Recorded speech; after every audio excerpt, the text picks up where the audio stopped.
Hello, it's me again, your recruiter anywhere. So kung gusto niyo ng mga job na work from home, visit niyo lang yung Facebook page ko at LinkedIn page. For today's video, I'm going to discuss with you ano-ano ba yung mga kailangan nating gawing preparations or ano ba yung mga kailangan i-research bago tayo mag-apply ng job seeker visa. Job seeker visa to Portugal or any other countries, it's very expensive. The fees and the money that we incurred, it's not a joke. It's like processing a tourist visa, but the only difference, we are allowed to look for a job and work using this visa. And tourist visa is more on short term. Sometimes we are like going to the Europe for 2 weeks or 3 weeks. But this one, we have to prepare for a 120 days of stay to look for a job. Or worst case scenario, for extension for another 2 months or another 60 days. Aside from the cost of living, this is based on our experience. Aside from the cost of living in Portugal, the first thing that you must do before you apply for a job seeker visa is, of course, to check yung job market ng inyong profession. So as a recruiter, this is one thing that I really advise to you to check yung market kung in demand ba siya sa Portugal or hindi. Or do Portuguese companies accept English speaker for your professions? And today, I'm going to show with you saan nyo pwedeng makita yon. We will be going to use three platforms. I use LinkedIn, Glassdoor, and Indeed. For LinkedIn, we can see job posting, actual job posting in the market kung nag-accept ba sila ng mga English speaker. While in Indeed and Glassdoor, it's the same. But the good thing in Indeed and Glassdoor, we can see the salary range for this specific role or our specific positions. The thing is, we don't like to move to Portugal with a job seeker visa kung yung salary na ino-offer nila in our profession is kinikita na rin naman natin dito sa Pilipinas or kung nasa ang bansa ka man ngayon. Because remember, your salary in Portugal is subject to tax. And the tax is also not a joke. Ang laki ng tax sa Portugal. So I'm going to um, prepare a separate video about that. But for now, what I'm going to show with you is paano nyo makikita in demand ba yung profession or yung posisyon na gusto nyong applyan sa Portugal. Okay, let me share my screen.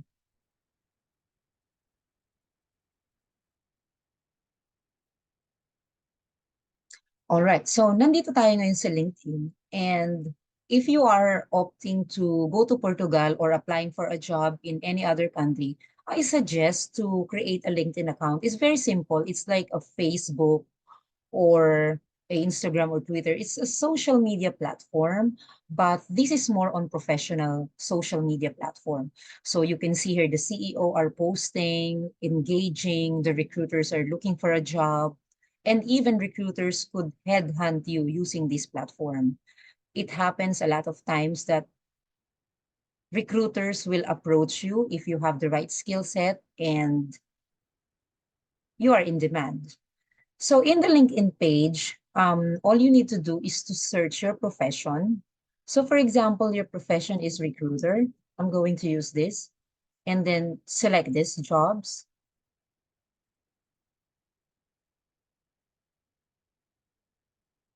All right. And then click again jobs.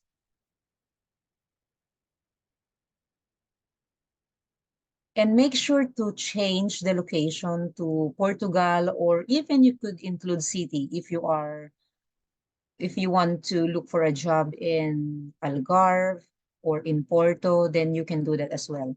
Let's say Lisbon.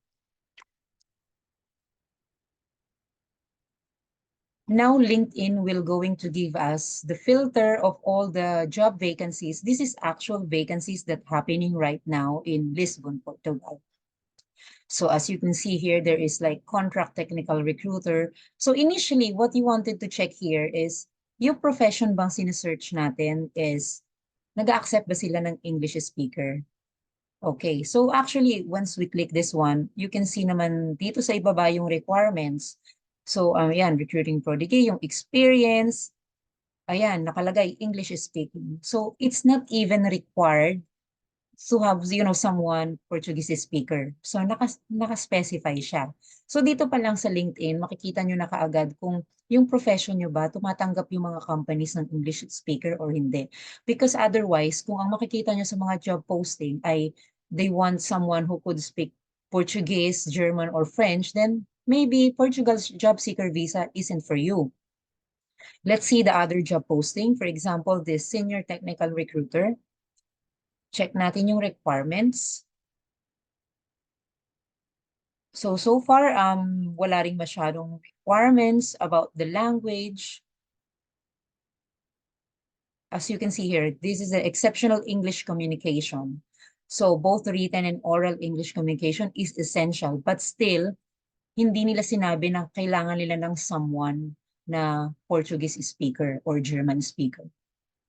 Lastly, hanap tayo dito sa medyo baba. Executive recruiter. Ito, malaki ang mga komisyon na nito pag executive recruiter. So let's see here what you'll be doing, what you'll need. So as you can see here, 3 years experience. Again, guys, no language requirement.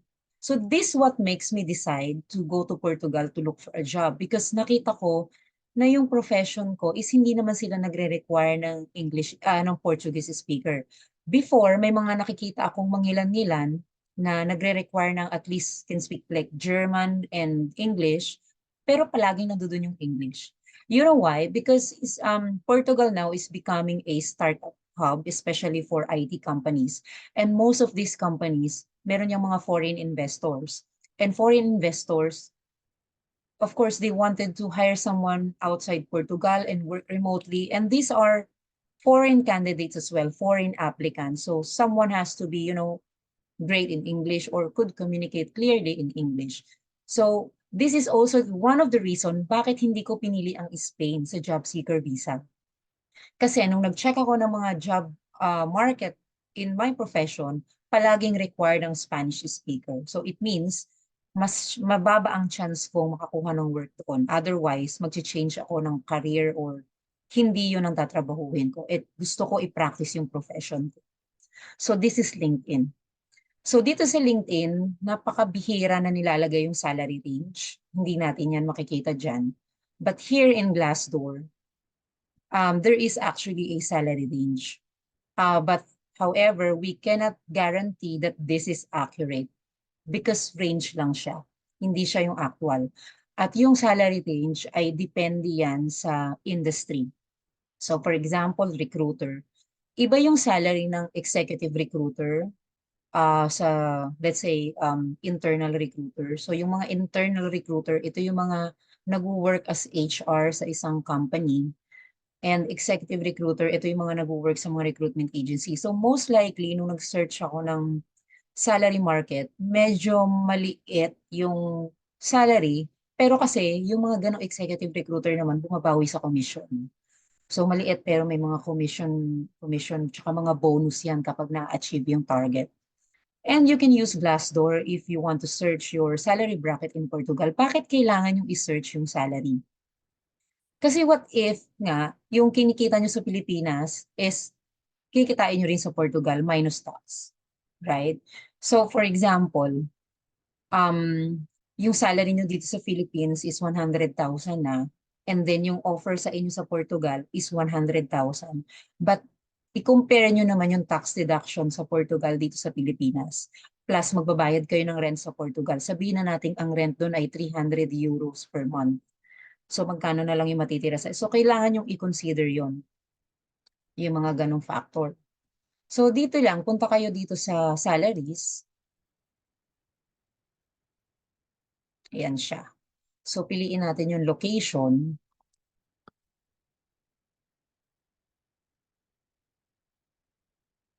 And then, let's say, for example, call center. May maraming mga call center companies sa Portugal. And then let's search. So lalabas dito yung mga companies, pati mga average salaries. You can select if yearly or monthly salaries. So here it says that a call center representative make 35K to 47K euro. But guys, Eto siya ha, 35 to 47. As a recruiter, I'm telling you, this is not true. Hindi yan totoo. Kahit mag-research kayo sa Google, hindi yan totoo. Kasi range lang yan. Merong other ways dito to check the salary, which is tingnan nyo yung mga job posting dito sa Glassdoor. So katulad nito, live ops, call center representative, eto daw yung salary niya per year. Naka-dollar siya. Iko-convert nyo na lang.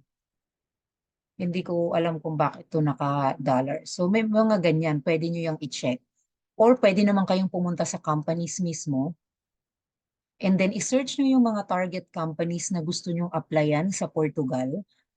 So for example, let's say WebHelp. Let's see if may lalabas dito sa search. Ayun, meron lumabas. So WebHelp, okay siya, dito siya. HR Consulting. Ito ay parang BPO company na merong office sa Portugal. Meron din ito sa Pilipinas branch, WebHelp. So, makikita nyo rin dito, by the way, yung mga reviews ng company. Kung kamusta ba yung CEO, kamusta yung treatment. Ayan, may mga company reviews kayong makikita. Ano yung pros, ano yung cons. Ganyan. Even yung mga comment nila sa salaries, dito nyo yan makikita. Ayan siya. Kunwari, sa WebHelp, software engineer support siya. Ito yung napagdaanan niya sa interview. Even the way they treat the applicants, you can see the comments here. Alright? Ayan siya. And then in terms of the salary, let's see here, it's just somewhere here, ito, salary sa WebHelp. So itong salary na to is most likely accurate kasi itong data na na-captured ng Glassdoor is based sa mga comment ng mga employee ng WebHelp. Yun nga lang, syempre, kung yung comment na yun is let's say way back 10 years ago, that's the thing na hindi siya accurate. So tingnan nyo rin yung mga data na pinifeed. Huwag kayong basta-basta maniniwala. Baka sabihin nyo, ay, ang liit pala ng sweldo.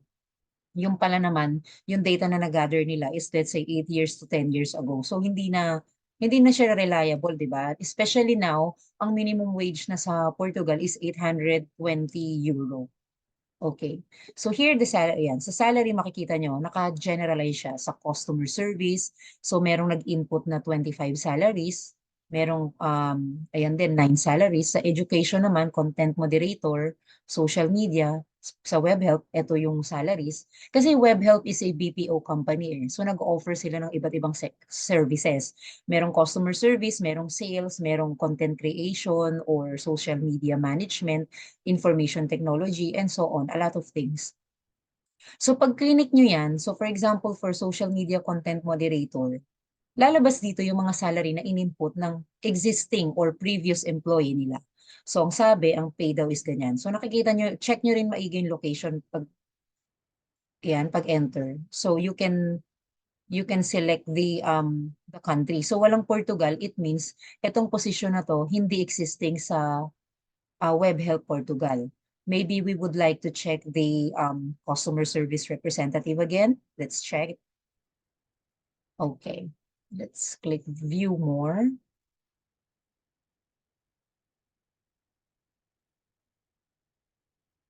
Alright. So ito yung mga salaries na mention dito. So ang gagawin lang natin dyan is to i-review nyo yung mga, ang location is nasa Europe. So, kailangan naka-Euro siya, Portugal.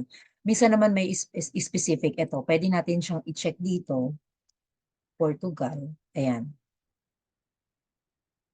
ito siya. Salary daw ng customer advisor is 10K to 13K. So, mind you ha, i-check nyo yan. I'm sure it's not a month. So, probably this is a yearly salary. Pero kung kukwentahin natin sa ating calculator, for example, 13,000 a year, let's say, divided by 12, so that is like 1,083 euro a month. So, pasok siya sa minimum wage ngayon na 820 euro, right? So ngayon, consider niyo yung mga taxes. Merong tax table ang Portugal wherein makikita nyo na kapag ang salary bracket nyo is ganito, ito yung specific percentage ng tax. So i-less nyo yung tax and then i-add, i-minus nyo rin yung rent nyo. Be realistic sa pagsisearch kung talaga bang may matitira sa inyo in 1,083 euro a month na salary, right? So makikita nyo dito yung mga other roles, ayan. And then pwede nyo din palitan dito yung job title kung anong gusto nyong palitan. So ganyan lang, i-navigate nyo lang yung Glassdoor. Okay? So the next thing na pwede nating pagkuhanan ng salary range ay Indeed. Ayan siya. So ngayon, careful lang ha. Pag gumawa kayo ng Indeed account, baka kasi naka-Philippines yung account nyo, all you have to do is to, baba lang kayo dito sa part na to, may countries dyan, naka-Portuguese na kasi dahil inano ko na, trinanslate ko na siya. So may countries dyan, piliin nyo lang yung Portugal para lalabas siya sa inyong ganito, so naka-Portuguese yan. Ang gawin nyo lang, right-click nyo siya, click nyo tong translate, pero alam ko effective to kung naka Google Chrome kayo. Kung naka Microsoft Edge at hindi gumana yung translation, lipat kayo ng browser sa Google Chrome. Alright? So ayan, translate natin sa English. So ayan na, naka-English na siya. So search tayo dito. So let's say software engineer. Okay. And then, ayan, Lisbon tayo. Search natin. So makikita nyo dito, again, actual job posting. Sa Glassdoor, wala pang masyadong mga job posting. Hindi kasi siya famous sa Portuguese company na mag-post ng job posting doon sa Glassdoor. Sa LinkedIn, nandyan sila lahat. Sa Indeed, nandyan sila lahat. Kaya dito kayo gagawa ng account, Indeed at LinkedIn. Pero yung Indeed kasi masyadong close. It's more on like, apply ka and then you don't know what's going on. Unlike in LinkedIn, you could communicate and connect to the recruiter directly. Tuturo ko sa inyo yan sa susunod na video. So for example, dito tayo, balik tayo sa software engineer. So ayan siya. So itong ngayon, wala tong salary range. Pero minsan, pag nag-browse ka dyan sa ilalim, may mga makikita ka dyan na salary range na nakalagay. Dito yan makikita sa part na to. So ito, wala eh. Siguro negotiable. Pagka ganyan kasi mga software engineer, most likely, ang mga company, nininegotiate talaga nila yan. Basta makapag-onboard lang sila ng software engineer, lalo na pag kailangan nila. Ito siya. Ayan, tingnan nyo yung mga job description. Tingnan nyo kung okay lang ba yung English speaker. So, tingnan nyo pa rin. Ito siya. So, dito, wala siyang salary. Okay, sige. Mag-try tayo ng other job title. Let's say, try natin hotel supervisor. Kung meron. Hotel service. Sige, ito na lang keywords tayo.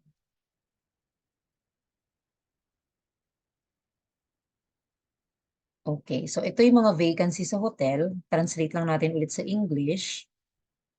Para yan, receptionist to malamang. So, ayan o, second receptionist. So, mapafamiliar, hindi naman mahirap intindihin yung Portuguese, di ba? Kasi parang katulad din sa atin. So, ayan. So, dito, ayan, parang hindi rin sila nag-post ng mga salary or maybe hindi ba siya practice sa Portugal na ilagay yung salary range. Pero nung nag-research ako before about my profession, may mga nakita akong may mga salary range dito sa part na to. Sige, let's try natin again, recruiter. Recruiter. Ito siya.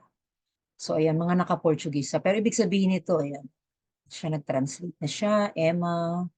So, ito noon ko pa nakikita tong Emma, the sleep company na to. International Corporate Recruiter. So, wala ring nakalagay na salary. For what reason, I don't know. But probably it depends sa profession. As long as the company is willing to negotiate, then hindi nila nilalagay yung salary. And then here, kung minsan naman, kung wala dyan, nandito sa loob ng job description. Pero ito, wala rin. Yan. So, let's try. Okay, so wala. So, other thing that you can do here in Indeed is dito, merong part dyan na salaries. Ito yan, oh, salarios, di ba? Procurar salarios. Kaya ko alam kasi medyo kabisado ko yung Indeed dahil ginagamit ko siya as recruiter. So, alam ko na yun yung salary. Alam kong meron dun sa part na yung salary. Click nyo lang yan. Pwede nyo rin tong i-check para tingnan yung salary range nyo. Ayan. Location, onde, di ba? Pag-aralan nyo yun unti-unti, may equip kayo sa Portuguese. And then, I assume siguro job title yun, di ba? So, hanap tayo. Okay, gusto nyo i-translate natin siya sa English para madali-dali. Ito, what? So, position ba is skills or benefits? So, let's say, software engineer.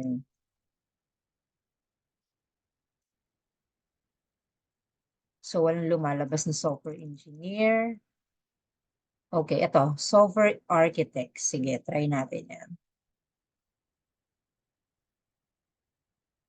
So, ito siya. Naka-average nga lang. However, ito kasing, pag mga ganitong average salary, hindi siya talaga din ganun ka-accurate. Kaya nga sinasabi natin range lang, di ba? It could be, nandun ba siya sa minimum, median, or maximum. Ito kasing salaries na to is kinapture ng Indeed from employer's input. So for example, merong tatlong company na nag-hire ng software engineer. So company A, B, and C. So si company A, let's say for example, ang salary is 1,000 euro, si B is 2,000, and si C is 3,000. Pero magkakaibang experience level yun. So what Indeed do is kinakapture niya lang lahat ng yon and dinidivide kung ilan man yung vacancy at yun na yung average. So most likely at least nandoon siya sa range. Makikita nyo yan. Ang lalaki ng sweldo, di ba, ng mga developer. So 30,000 a year, 50,000 a year. Wow. Di ba? Ang laki ng sweldo nila. So ito lang yung share ko sa inyo na before kayo mag-apply for a job seeker visa is to make sure na meron bang job vacancy para sa position nyo or sa current job title nyo pagdating nyo sa Portugal. Or if you are willing to try other position other than that, ano yung mga position na i-consider nyo? And then, ano yung salary? Kumbaga, worth it ba na i-give up nyo tong current profession nyo just to accept another position, which is, for example, lower than what you currently have. Pero, yun nga lang, may extend yung, magkakaroon kayo ng temporary resident card, 'di ba? So, or yung iba, ganun ang ginagawa. Para lang magka-TRC, applyan na muna kung anong available and then at least TRC is valid for 1 to 2 years, depende sa type of contract na nakuha mo. Tapos yun, apply na lang uli sila. At least na-extend yung job seeker visa. Hindi na lang siya 120 days or up to 60 days kasi magkakaroon ka ng temporary resident card, which is, it depends yung validity, sometimes 1 year to 2 years. Sana nakatulong tong video na to. And then, don't forget to, ayan, hindi naman to promotional, pero talagang ang LinkedIn at Indeed ay gamit na gamit. Lalo na ang LinkedIn kasi para siyang social media. Even you can message the recruiter, "Hi, Angie, I sent my application. Maybe you would consider." Or you could actually connect to the recruiter kahit nasa Pilipinas pa lang tayo, which I did. And I'm going to show you now. Hold on. Let me show it to you that actually I connected with them. So all I need to do is to search recruiter here. Okay. And then I'm going to select people instead of jobs. So because it means I'm looking for a recruiter. I'm not looking for a job ng recruiter. So click ko yung people.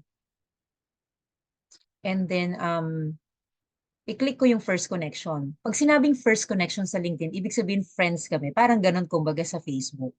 So first connection. So most likely mga first connection, yan yung mga na-message ko na sila before na, "How are you? My name is Angie. I'm a recruiter and I'm planning to visit Portugal and I will be looking for a job. Maybe you'll have a vacancy for me." Mga ganon. So wag naman masyadong garapal. Mga isang message. Nagre-reply mga recruiter. Believe me, we are very responsive. So click natin, show. So yung makikita nyo dito na first connection ko, yan, lahat yan, hindi pa yan nasa Portugal. Isi-select pa natin tong location. Ito na, Portugal, yan. So lalabas lahat dito yung list ng mga recruiter na nasa Portugal. And some of them, I remember, na may mga minessage ako dito sa kanila. So I'm not sure this one. Let's see kung na-message ko na siya before. Ayan, nag-message siya, nabasa niya, hindi niya na-reply. Pero may mga nag-reply sa akin before. I think mga 3 or 5 recruiter na currently wala silang vacancy pero pagdating ko daw ng Portugal, i-message ko lang sila baka merong vacancy just in case. May mga ganon. So talagang ang mga recruiter is very ano yan, kami ay very responsive kasi we build network and connection dito sa LinkedIn. So ito, hindi ko siya minessage. Let's see this one. Ayan, na-message ko siya pero parang hindi niya nabasa. Ito rin eh, parang ito siya, parang iisang tao yun. So, hindi ko siya minessage. So, may mga minessage ako, pero hindi ko na matandaan kasi kung ano yung pangalan. May mga nag-reply naman. Yun nga, some of the replies is positive. Kung hindi naman mag-reply, okay lang. Kasi pwede naman tayong mag-follow-up message kapag dating na natin ng Portugal. So, guys, yan, maggawa kayo ng LinkedIn account, gawa kayo ng Indeed, and ngayon, it's all digitalized na. Hindi na kayo tatawagan. Maging active kayo sa email, sa LinkedIn dito. Mag-engage kayo. Kasi nandiyan dyan ang mga recruiters. At kahit hindi nyo kilala, mag-connection kayo. Kasi importante yung connection. Hindi nyo kasi marireach yung other people pag hindi kayo connected sa first and second. So, add lang kayo ng add. I-add nyo yung mga recruiter sa Portugal. I-add kayo niyan. Hindi kayo ignore niyan. I-add nyo yung mga, i-follow nyo yung mga companies sa Portugal na sa tingin nyo potentially pwede nyo pag-applyan ng job, gawin nyo siya. Okay? So, these were my videos and I hope nakatulong sa inyo tong short recording. Actually, medyo mahaba-haba siya, hindi short. Pero I believe that it is useful before kayo mag-apply or before nyo i-consider ang job seeker visa going to Portugal. Thank you. Bye-bye.